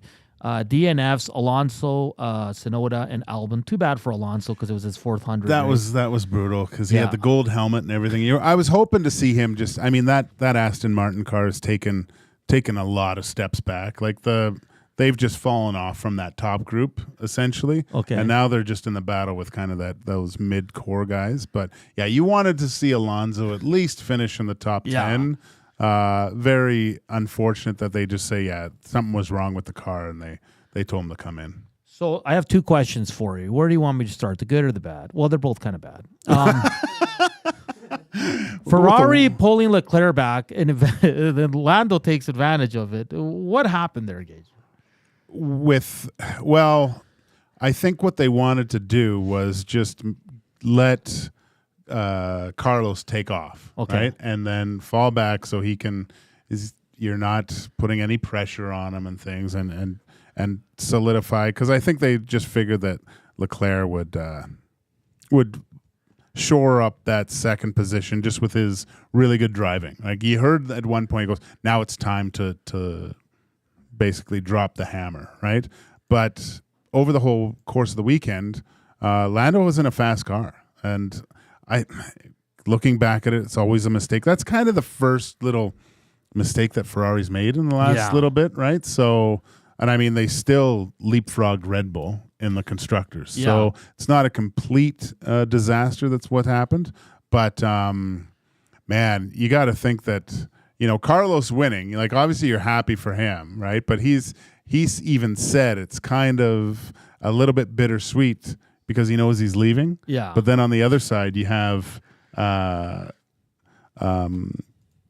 Lewis Hamilton seeing what's going on. Yeah. And just going, wow, this is awesome. This is nice to see that these cars are really, really competitive because Mercedes is just, they're the annoying little brother that's trying to get to the party. Yeah, and I guess the biggest moment was, and this is funny because when the commentators are like, what the hell is he doing? It's bad. Max Verstappen, WTF. Like he gets deducted 20 seconds, right? 10 and 10? 10 and 10. Yeah. And the commentator, I think the analyst, not the commentator, goes, what is he doing? Like, that's dangerous. Like, and everybody was frustrated with him except for Max. Max was like, well, I didn't do anything wrong. Well, the great memes is Lando talking, and then the guy that does all the voices or whatever walks by in the Mercedes garb and is Lewis Hamilton. He's like, I've been telling you this for years. Respect. Or hashtag blessed. Yeah. And it was complete. Max was a bully out there. Yeah. And I don't, the rule of the law kind of with, being ahead at the apex, and it really doesn't matter afterwards. Max is just pushing the limit of that way too far. Yeah. And I really think that because of what happened in Austin and what happened, they just said, you know what, Max, enough's enough. Because when you watched later on Mercedes with George and Lewis battling, and they were they allowed for the other person to get through. Like they didn't completely close the door and become dangerous. There was hard racing, but it was fair, right? Yeah. And there's still a way to do it. I think to a point, Max knew that Lando's his biggest competition. He's the only one that can really catch him. And he knew if you're going to hit me, then we're both out and I'm still going to be driver's. Like, he has nothing to lose at that point, right? But now, you would have hoped that Lando could have dug in a little bit more and probably got to Carlos if possible and get that and really put the pressure on Max. But, I mean, it's going to be tough for Lando to do anything just because Ferrari's so good right now. But does Max think like that he's not going to get penalized? No. Like he's just that cocky and that arrogant that he thinks what he's doing is normal. Yeah. Dude, I mean, my deep dive into Max, because he basically finished the race and goes right into the simulator and races with his Redline online team, right? Yeah. And a guy cut him off on his virtual racing with his team. It was a different type of car. And Max got so mad that he just went and T-boned the guy. And this is like professional kind of online racing, right? He just went and on a corner just went right into the guy. I respect him for it, but I think there is a line. FIA definitely, sent a message, I think, with the 20 seconds and just giving him boom, boom, because Max was very more well behaved, I think, the rest of that race. But we'll see what happens in Brazil. Yeah, on to Brazil, but this has got to be, at least since we started watching, like the best finish here going. Dude, I mean, it's a great finish, first of all, because, I mean, the points are getting closer and closer. Right? Max, 362, Lando Norris, 315, Charles Leclerc up to 291, right? So it's closing with the amount of races left. I mean, if something happens to Max with a DNF off the start, these guys go by, all of a sudden you're going, whoa, this is a lot closer, right? So anything can happen these last few races. Obviously, it favors Max in this scenario, but I think what's the most exciting about this is all these cars are going to be so much better even next year. Yeah, and the fact that you have 4 teams that you really can't tell who's going to win the race is awesome for F1 fans. And with Aston Martin, the Adrian Newey effect with the new building that they have, new wind tunnels, new technology. Man, it's I'm really looking forward to it. Shovelhead says anyone but Red Bull for the wins. This is the perfect race. Pitwell Nasty says Gager. Max is most likely going to DNF himself and Lando in Brazil. Look for Charles to win the WDC. Ferrari will win constructors. Book it. Well, I mean, it's close. Sorry, I just got rid of that. Jeez. If we look at the standings right now in the constructors, it's so tight. McLaren 566, Ferrari leapfrogs Red Bull with Checo Perez having a terrible weekend. Yeah, poor guy. 537. Yeah, you don't want to see that in his home race. They're just, I mean, they're praying for him to be competitive, right? Yeah. And Red Bull now at 512. So it's still up for grabs, definitely. But there's rumblings that Ferrari's could bring some upgrades to make them even a little bit quicker, which is actually scary. Bronco Nick says, Forza Ferrari. Old Gil says Hamilton hopefully wins his 8th in bracket 9th in the Ferrari. Hopefully he fares better than Vettel. And then he also asks, you think Lawson takes Checo's place before the end of the year? No, I don't think so. But if you listen to last time we had Tim Hraney on, he was saying even the Colapinto camp has been rumored to be talking with Red Bull about Checo's seat. Do I think that Checo will be in that seat next year? No, I don't think he will. Not after this season. Not after what's transpired at the end here. I'm still shocked. I mean, I wonder what the asking of Carlos was, because Sainz seems to each year, you look down to probably the last 8 races, he's on fire. Like he just gets really good at the end. Yeah. And he's doing it again this year. Williams, it's going to be a little bit of a change for him, obviously, but who knows? Sometimes they're competitive. And his pass of Max was awesome. He did Unreal. great. That was unreal. I know. Just, yeah. It was, there was nothing he could do, right? I love the setups sometimes and stuff. And you could see even Lewis was putting the pressure on George at certain points and doing something a little bit different and getting him off the racing line and then taking him later. Yeah. Yeah, it's going to be great. I'm loving it. Getting back into F1. It sucks because it's going to end soon. I'm going to have to wait till, when do they get going? March? February? Yeah, so it gets early now. But the last race is first week of December, I believe, and then back rolling again end of March. So. And with all the movement of the drivers, it's going to be great. I can't wait. I'm all in on it now, and we're hoping to have an F1 guest tomorrow. Yeah. So that will be fun. Portions of this hour brought to you by the Canadian Brew House. NHL lives at the Canadian Brew House. Every Oilers game day, get $1 off tankards of Molson Canadian and Coors Light.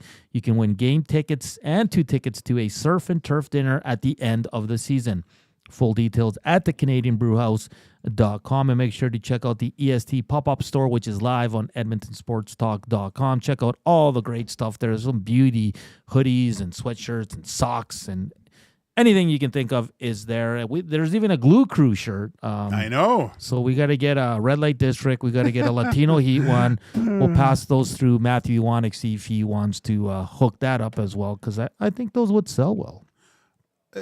I think you'd see them around. I saw a couple EST hats. Yeah, in the stands. Nice. So, yeah. Good stuff. All right, coming up next, we'll return to the Edmonton Oilers, who are on Columbus tonight. Second game on their 4-game road trip. They're coming off a 3-2 OT win last night. They haven't had much success in Columbus as of late, but we'll see if they can pick up another 2 points. So Daniel Nugent-Bowman from The Athletic will join us next year on EST Afternoons with Joaquin Gage and Hernan Salas. But coming up next, it's the Cube with a sports update.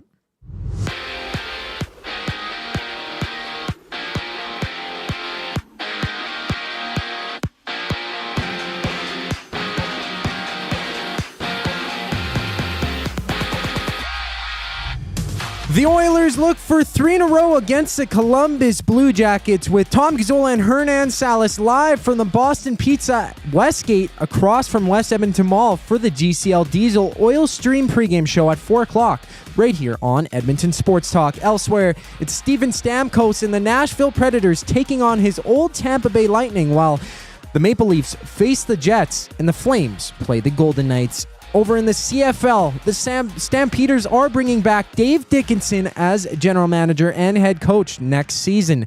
Dickinson has been a part of the team's coaching staff for 16 years and helped coach the team to the 2018 Grey Cup.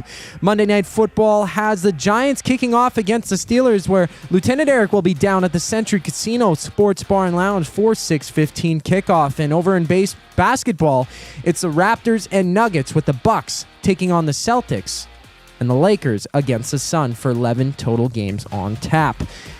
And it's Game 3 of the World Series with the Dodgers leading the Yankees 2-0 in that one. Right after the break, Daniel Nugent-Bowman from The Athletic joins Hernan Salas and Joaquin Gage here on EST Afternoons. I'm Zachary Kubusch for your Sports Update. Ready for an unforgettable sports experience? It's the EST Flyaway to LA. Presented by the 780. Listen daily for the EST Flyaway keyword. Once you hear it, text us at 780-218-9999 for your chance to qualify to fly to LA. Round trip flights for 2, hotel and car rentals, all to go see Edmonton face off against either LA or Anaheim. Plus, experience the brand new Intuit Dome as the Clippers tip off against the Warriors, and top it all off with the Rams kicking off against the Cardinals at SoFi Stadium. This is more than just a trip. This is the ultimate sports experience. The EST Flyaway to LA, presented by the 780 and Edmonton Sports Talk. Your clear choice for Edmonton sports. Hey Edmonton, ready to take advantage of lower rates and better pricing? South Fort Chevrolet in Fort Saskatchewan has you covered. From rugged trucks to sleek SUVs. And with over 40 years in business, you can trust that you're getting the best deal on your new ride. As the proud title sponsor of The Nielsen Show, EST listeners can drive a little to save a lot with South Fort Chevrolet's transparent pricing and down-to-earth sales team. Visit us today in Fort Saskatchewan or online at southfortchev.com. Celebrating 70 years in the signage industry, William Huff Advertising is the most recognized name in the game. An in-house, one-stop shop for all of your design, print, and installation needs. William Huff provides quality graphic solutions for everyone. Here in our City of Champions and throughout the nation, they're the preferred signage partner entrusted by many of the biggest corporations, pro sports teams, and organizations to bring their identity to life. Recognize the name, get in the game. WilliamHuff.com.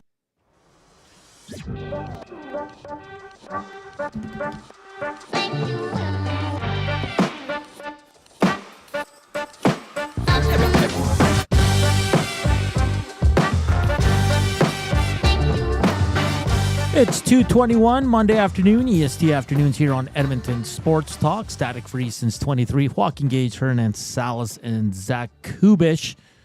Just ahead of some more Oilers talk. Lars Wise says, how do you find that pop-up store? Just go to EdmontonSportsTalk.com and you'll see EST store. Click on that. It'll take you right there and you can start shopping. Start shopping. Start Christmas shop. time. Yes, it is. 78 thumbs up. If we can't get 22 here by the top of the hour, it'd be very disappointing. So smash that thumbs up, and let's get to 100. But right now we're going to get to Daniel Nugent-Bowman from The Athletic, as the Edmonton Oilers are in action tonight in Columbus. 5 o'clock start. Oil Stream pregame show gets going at 4. Daniel, thank you for taking the time this afternoon. Let's get right to it. The Oilers coming off a 3-2 OT win last night in Detroit. Slow first period, but they were able to turn it around. What did you make of their game last night?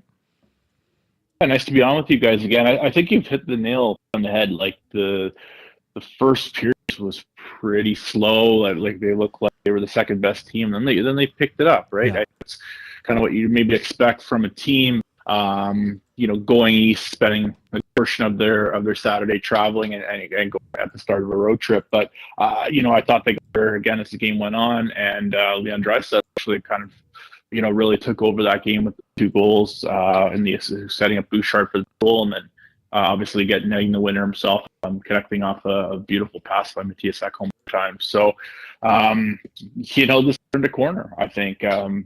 Starting 3-1 and now at 4-4-1.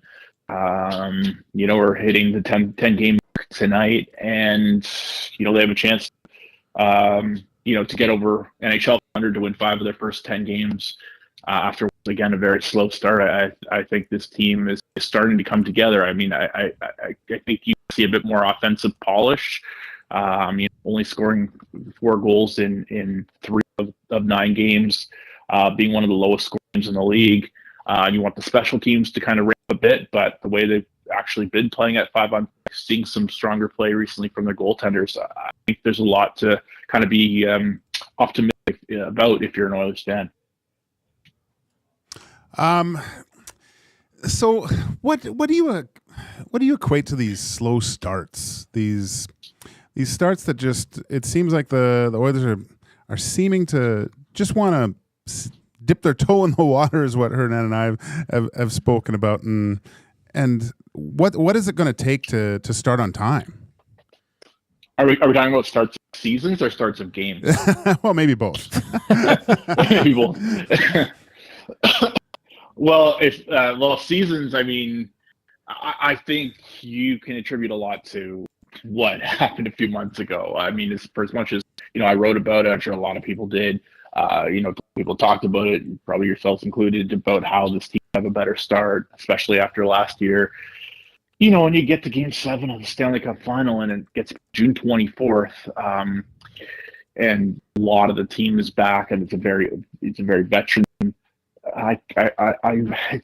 It's hard to it's human nature, and it's hard not to for them to get through it. It's hard to criticize, I guess, a start like that, although I think they're playing a little bit better than what the record indicated. Now, in terms of teams, I don't know. I can't speak for a lot of teams in the league. I don't follow them as closely as I follow this team, but it's been an issue for good portions of my time covering this team, especially when they've been good, right? I mean, you've seen over the last few years, how many times goaltenders have allowed a goal in the first shot or 2 of the game, how often they trailed to start. Especially I can recall, that really downturn that they had before Dave Tippett was fired, how quickly they got behind the game during that point. That certainly happened when they were losing at various points in the last couple of years, a couple of coaches fired, right? So, I don't know. I think this is a team that's like maturity of the group. I hate using that word because I use it a lot. They're able to overcome these bad starts, and I think in a couple of games, Pittsburgh, especially Friday night, they don't get too overwhelmed or skittish, I guess, about having a bad things not going their way. Like they're able to stick to the game plan pretty clearly.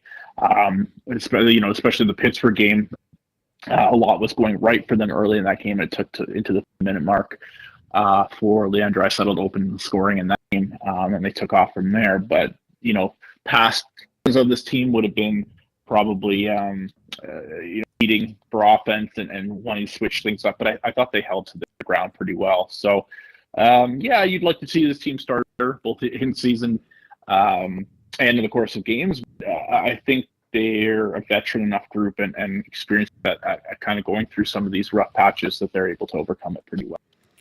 Daniel Nugent-Bowman from The Athletic joining us here on EST Afternoons. Daniel, on Friday, everybody was anticipating that first power play and who was going to come over the boards, and it was the original five. But yesterday, on their second power play, Chris Knoblauch made a switch pretty quick, taking Nugent Hyman off there. Is that something you think we're going to see more of tonight, that maybe Skinner and Arvidsson are going to be more involved with that top unit? I honestly don't know, because they've been really coy about that. I thought the time at which Knoblauch and I guess Glenn Gulldson to some degree made that switch, it was the last minute of the game. Within the power play itself too, like they took Hyman and Nugent off to put Skinner and Arvidsson on. This wasn't like a second period power play to try something out. Like, it was at crunch time. So that was what I found to be the most intriguing about that part of it. But the success that they've had on the power play, they moved the puck around a bit better. I would go back to the first power play against Carolina. The first one, I thought that was the best power play that it looked all year. Then they score on the second one. Then it fizzled. And then, by practice the next day, I believe, if my memory is right, they're tinkering with changes. So it's nice with this team that they actually have some guys that theoretically you can change up on that power play. Yeah. I mean, so often over the last few years, these guys, it's January, it's February, and there's guys with 0, 1, 2, 3, 4 goals, and it's like, are these guys really meant to be on a power play? And some of that is the opportunity that they haven't gotten to be put in scoring positions. But typically, you want to have some guys that can backfill position in the case of underperformance or injury, and I think they have that now. So this power play for 6 years, entering this one, are the best in the league. They've had stretches, obviously, a couple of years ago where they had the best power play in the history of the league since the stat was recorded in the late 70s. I still think this power play with the original five, if you want to call them that, came around. But it is nice that they have a few different options that they can use and try different looks and things of that nature. But again, I found the timing of them actually going to it last night was a little odd. But I think they do have some opportunities to get a little bit more either tonight or by Thursday in Nashville. Daniel, I always thought that last year the biggest turnaround and the reasons for it was the penalty kill of the Edmonton Oilers. They really seemed to figure it out. This year, I mean, we're almost 10 games in here. Where do you think that what has been the strongest point of the Oilers so far this season, and where do you think that they, in this next kind of 10 games after tonight, obviously, where do you think they need to improve on most?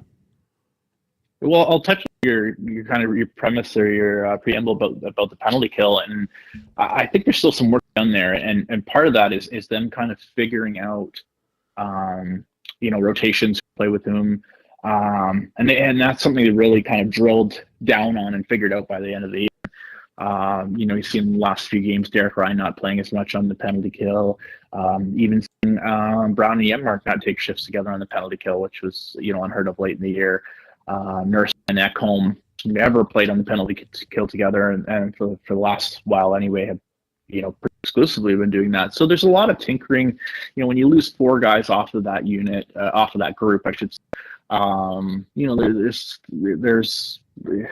there's some fluctuations and things get figured out. So I think the best part of their game has been their 5-on-5 play. I don't think they've been rewarded for it enough. But if you look at kind of the underlying numbers, they're really driving play. They're really creating chances. They're still giving up some high danger chances, but I think they've been doing a fairly good job at avoiding that, and also in the last few games, especially last poll, really done a good job of limiting those. So I think the special teams need to kind of up the penalty kill. We've already touched on the power play, but I really like the way that they're playing at 5-on-5. That's the biggest part of the game in terms of the amount of time that takes up in the game. And if they can get a little bit luckier with capitalizing on their scoring chances, and the goaltending keeps ticking upward, I think they've got a real opportunity to kind of turn it around and make some hay in the. Whoa! Did we lose him there? Yeah, it just hung up. Oh, can we try to get him back? That's quite the mic drop by. I want to ask you. I'm going to ask Daniel. We were talking about it yesterday on the postgame show. Calvin Pickart's playing really well. Last year, between Pickard and Campbell, they split 28 games, right? Mm-hmm. Do you see Calvin Pickard playing around that, or more to give Skinner more of some time off here? I don't know. Do we have him back here? We have Daniel back? Yeah. Daniel, you there? Yeah, sorry. Yeah, I am there. I'm honestly not sure what happened there, but anyway, I was just going to say, the 5-on-5 game, I think they just need to be rewarded a little bit more for that, and things will kind of come in that facet. And once I think the Oilers will start making some hay in the Pacific Division. Yeah, sorry about that, guys. Yeah, no worries. One last one for you, Daniel. Calvin Pickard's been solid so far. He's yesterday, if it wasn't for him in that first period, that game might be a little bit different there. Last year, Calvin Pickard played 23 games. Jack Campbell played 5. That's 28. We were talking about it on the post-game show. Do you see Calvin Pickard playing around that 25 to 30 range, or do you see a little bit more here if he continues to play as well as he has? Yeah, I'm trying to do the math in my head quickly here. But, yeah, I wouldn't want to go too hard in terms of the games played with Skinner.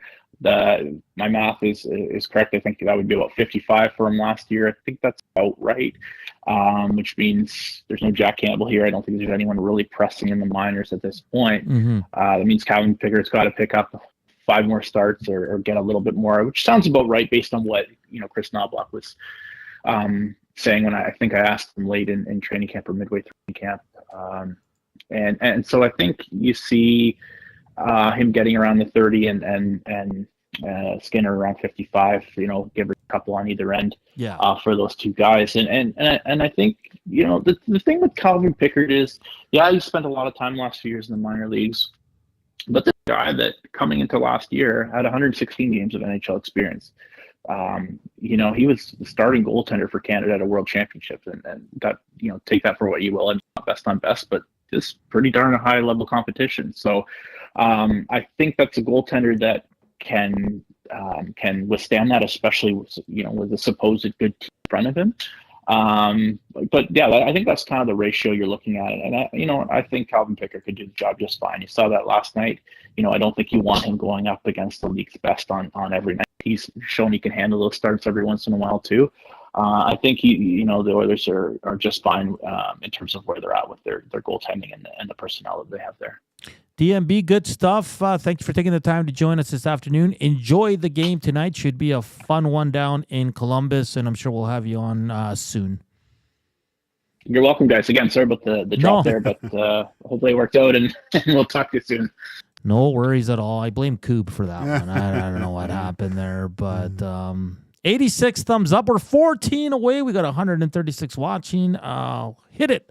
Let's get to 100 on this Monday afternoon. It's time now for the keyword for the EST Flyaway to LA, which is proudly presented by the 780. The 780 is a homegrown local shop right here in Edmonton. 780 is both the shop name and their in-house clothing brand that celebrates all things unique to E-Town. They also work with close to 100 local vendors from the 780 area code to help promote and get their brands off the ground. Check them out online at 780.com or at any of their 5 locations: Southgate, Londonderry, Kingsway, St. Albert, and the Outlet Mall by the airport. Are you ready, Nasty? 780-218-9999. And the keyword today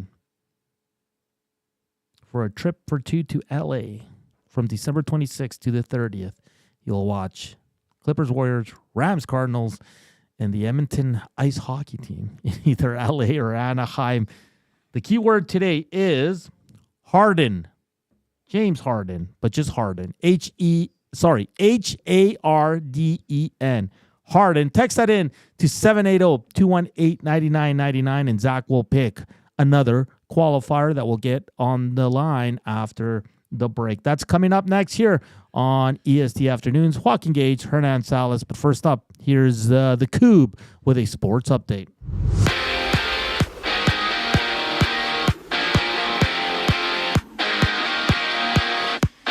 The Oilers are back in action when they battle the Blue Jackets, and you can join Tom Gazzola and Hernan Salas at 4 o'clock for the GCL Diesel Oil Stream pregame show on Edmonton Sports Talk. Well, they'll be doing the show down at the Westgate Boston Pizza. Other games see the Hurricanes meeting the Canucks, the Avs hosting the Blackhawks, while the night opens up with the Panthers having puck drop against the Sabres. In the CFL, the Stampeders are bringing back Dave Dickinson as the general manager and head coach for next season. Dickinson has been a part of the team's coaching staff for 16 years and helped coach the team to the 2018 Grey Cup. The Giants kick off against the Steelers for Monday Night Football action, where you could come down to the Century Casino Sports Bar and Lounge on Fort Road to watch the game alongside Lieutenant Eric. That one goes just after 6. And on an 11-game slate for the NBA, the Raptors tip off with the Nuggets from Toronto. While in New York, the Yankees take on the Dodgers down 2-0, entering Game 3 of the World Series. Right after the break, we bring up a qualifier for the EST Flyway to LA. I'm Zachary Kubusch, and that was your sports update. You want the heavy hitters on your team, both on and off the ice. If you've been injured in a car accident, call the heavy hitters of injury law. James H. Brown and Associates, Alberta injury lawyers. With over 200 years of combined injury law experience, their precedent-setting lawyers are ready to help. Locally owned and proud Edmonton Oilers fans, James H. Brown and Associates wants to support you with their unrivaled experience, unrivaled results, and unrivaled commitment. When accidents happen, head to jameshbrown.com. 780 is just another lame-ass, low-budget local shop. Homegrown right here in Edmonton. 780 is both the shop name and their in-house clothing brand that celebrates all things unique to E-Town. They also work with close to 1,000 local vendors from the 780 to help promote and get their brands off the ground. Check them out online at 780.com or at any of their 5 locations at Southgate, Londonderry, Kingsway, St. Albert, and the Outlet Mall by the airport. Looking for a winning strategy for your retirement? Contact me, Joaquin Gage at K4 Financial, where expertise meets dedication. I will always look for a careful approach to your retirement, ensuring your financial future is secure. From tailored strategies to clear, actionable advice, I'm here to guide you every step of the way. Don't leave your future to chance. Get in touch with me, Joaquin Gage, today at k4financial.ca or email joaquin.gage@k4financial.ca to start planning for a brighter future and a more secure retirement.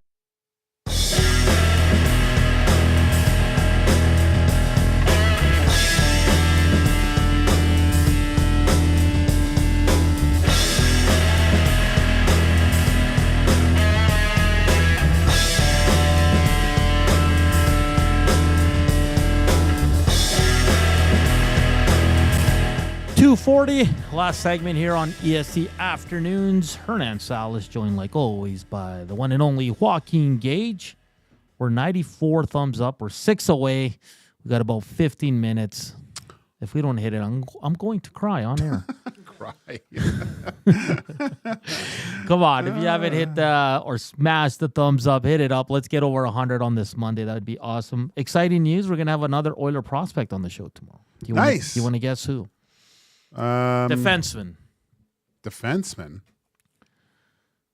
No idea. Bo Akey. Oh, Bo Akey. Yeah, All right. yeah. Cool.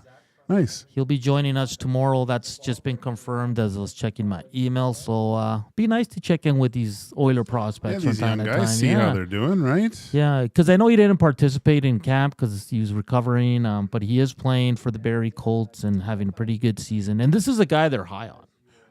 Well, they should be. I mean,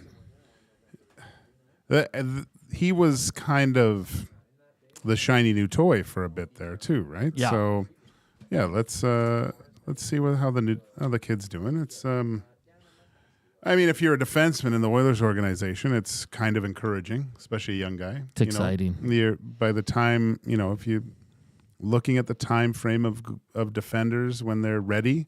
There seems to be room, right? So, and you see Leon sign 8 years, McDavid probably to follow. Like you're like, I'm gonna play with two of the greatest. Man, for Akey, it's like, if I were to sit down with him and talk to him, I go, look, you'd focus on your game, just get a little better each day. You don't have to be in NHL or tomorrow, but with this type of timing, you're one of those players that you want to be able. For the team to go, oh, I've got a $3.5 million defenseman right here. Shoots right. Now I can get a young guy. Yeah. Come in, keep like league minimum, play for a few years, get the bridge. Yeah. He could be a long-term defenseman at a lower cost, right? Yeah. And that's what you're kind of going to need. Yeah. Gager's a busy man. Phone's always ringing. Sorry. No, don't be sorry. I love it. Kind of wakes me up, gives me a jolt. Yeah. We hit 100. Well done, Nasty. Is very happy for that. You just made our Monday, and it's good mojo for the Edmonton Oilers. That is good. Let's go. Do we have our qualifier for the EST Flyway, young Coob? Yeah, Dan the Man has been chosen as today's qualifier. Dan the Man. Dan the Man, how you doing today? Doing well, thanks. How are you? We're doing excellent. Have you ever been to L.A.? I have a couple times. Okay. Work, vacation, sporting event? Vacation. Oh, nice. Good stuff. If you win this trip on November 29th, who would you take with you? Likely my wife. Nice. And you're going to get to watch Clippers, Warriors, Rams, Cardinals, and Edmonton in either Anaheim or LA. Of the three leagues, which one would you be most excited for? Probably the NFL. Never been to an NFL game. It's definitely on the bucket list. Nice. Do you have a team? Niners. Oh, look at Dan the Man. He's welcome to just- the club. Welcome to the club. He's just saying that because you're here. Dan, What's that? They just need to win the big game when they get there. Yeah, I know. I'll take yesterday's victory over the Cowboys. It's always good when they beat up the Dallas Cowboys. So very happy. Got a little dicey there at the end, Dan the Man. But Dan, if you do win this trip, it's a flight for two to LA with hotel and rental cars from December 26th to the 30th. And like I said, Clippers, Warriors, Rams, Cardinals, and Edmonton in either Anaheim or LA. The trip will be given away on November 29th during the morning show. Best of luck, Dan the Man, and go Niners.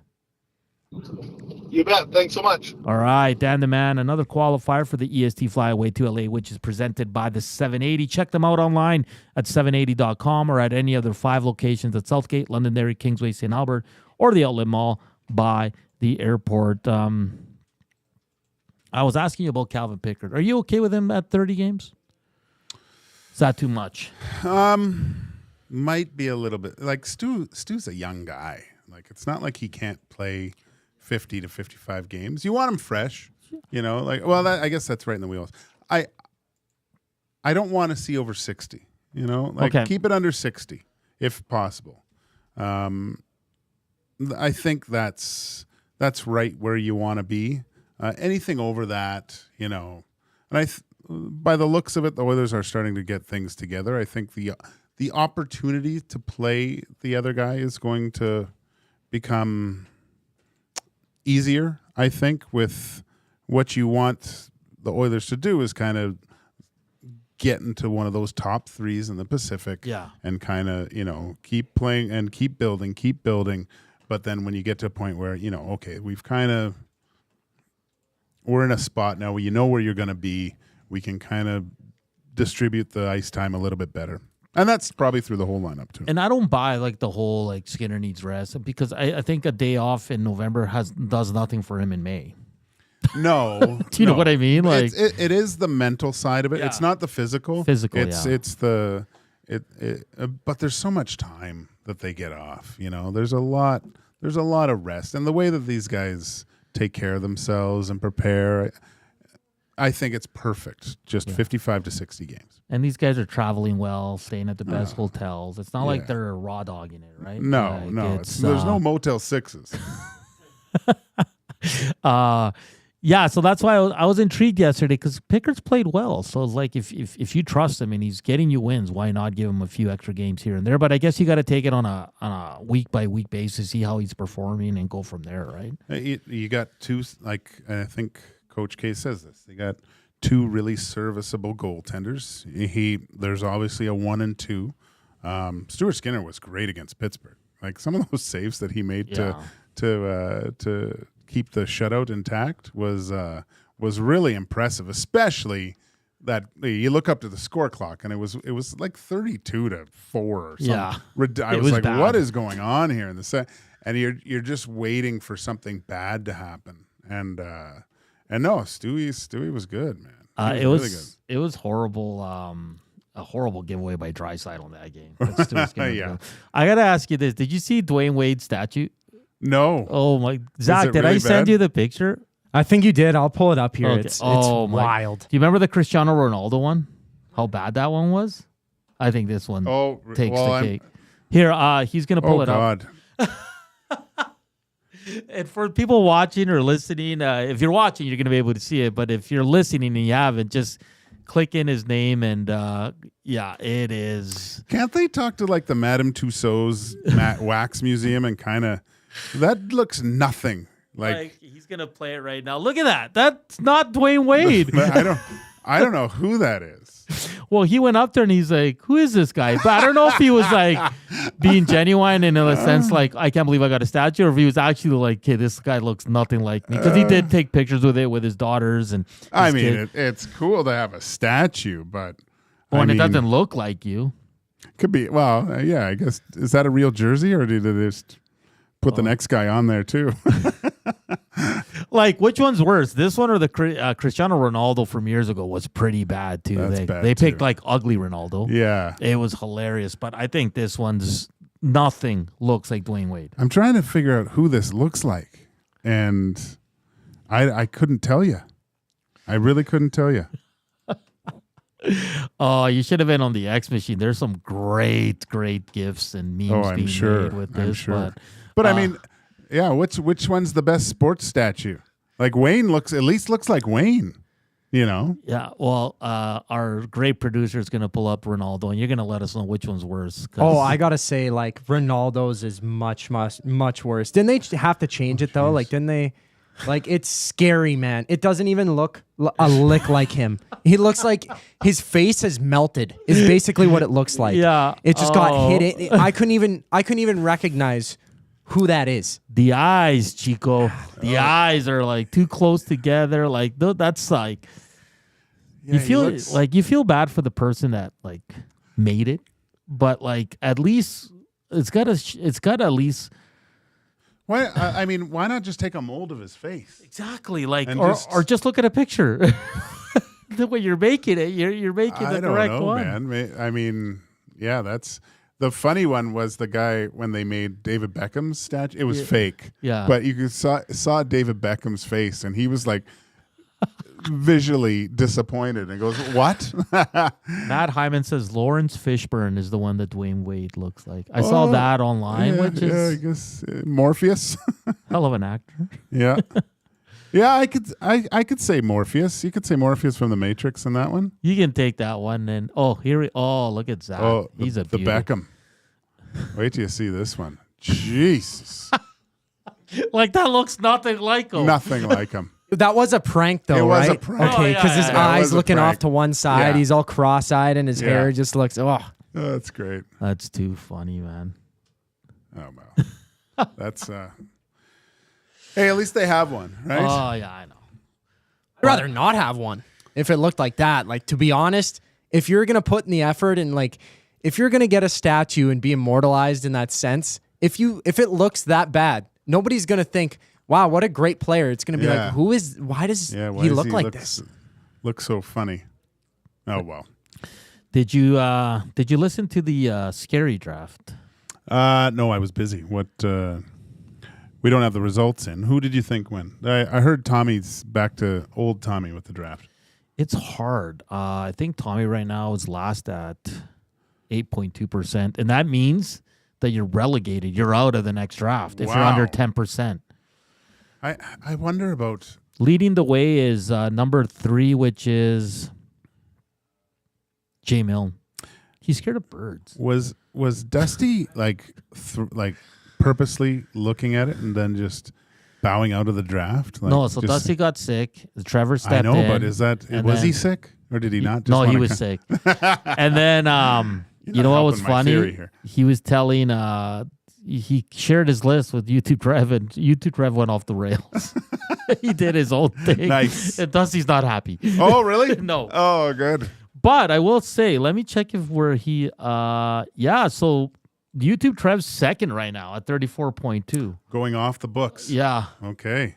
I trust Trev's instincts because he was the person who, I don't want to, I think we know now, but, well, if you watched the draft or didn't, but he picked Mike Tyson being in the ring. Like, one of the scariest sports scenarios is being in the ring with prime Mike Tyson. I think that's a top. Like, would you rather step in the ring 10 rounds with Mike Tyson or get hit with the slap shot in the face? Like, it's pretty similar at that point. In the face because it's just one. Yeah, you might lose it's only going to be one with Mike, too. Yeah, too. Hey, Zach, since we have you, my boy Max Holloway gets knocked out by Toripon. Butchering his name. Taporia, who's an awesome fighter. He's the champ, but there are some knockouts. Can you talk about the one where the guy did a back elbow and then came the other way? Yeah. With the lazy eye. It was right? the guy Did you with the see his lazy knockout? Shira Putin, right? Yeah, Shira Bullet Magomedov. Did you see his knockout? Yeah. Oh my god! Like You couldn't have not seen it. Yeah. And then walked off. Like, he didn't even, most of those guys are like rabid dogs and start beating the guy with like 8 more shots to the mind. And he just said, yep, that's done. Yeah. No, he messed up. You could tell right away that the guy was just knocked out because his opponent immediately went and turtled down, face down, all fours. And it was like, I'm not even going to give that guy an extra shot. What happened was Magomedov, he said that he's practiced that with his older brother because, his entire family kind of, they train the martial arts and stuff like that. Like, he looks like a pretty rough and tumble guy, but he went out there, he had his undefeated record on the line, and he walked out with the win, and it was crazy. First time in UFC history that's happened. Like, you spin the one way, you go 360, and he saw the punch kind of coming over his shoulder, so he went the other way to try and avoid it and smacked him in the face. And he said he's practiced that for so long, thought he'd never hit it, but that's now his staple shot. And they're going to call it the Share Bullet or something. I don't know. It was, Scary things. I wouldn't want to be in the ring with that guy. No, he's just looking at him, dude. Man. That's all I need to see. Go into the ring with a guy with an eye like that. No. Yeah, it's very, very scary. But we got to run here a little bit earlier than usual because we got to get Reed and Jay on, and then it's the Oil Stream pregame show with Tom Gazzola, myself, and Sean Bell will join us, as well as Brian Hedger from the Columbus Dispatch at 4:40. We'll be live from BP's. Check it out. Big thanks to Farhan Lalji from TSN and Daniel Nugent-Bowman from The Athletic. Keep it locked here on EST as we'll have the Reed Wilkins show coming up, followed by Oil Stream pre- and post-game shows as the Oilers are in Columbus. 5 o'clock puck drop. For Joaquin Gage and Zach Kubusch, I'm Hernan Salas. Thank you for tuning in. Thank you for the thumbs up. We really appreciate it. We'll chat to tomorrow. Enjoy the day. Enjoy the game. Ciao.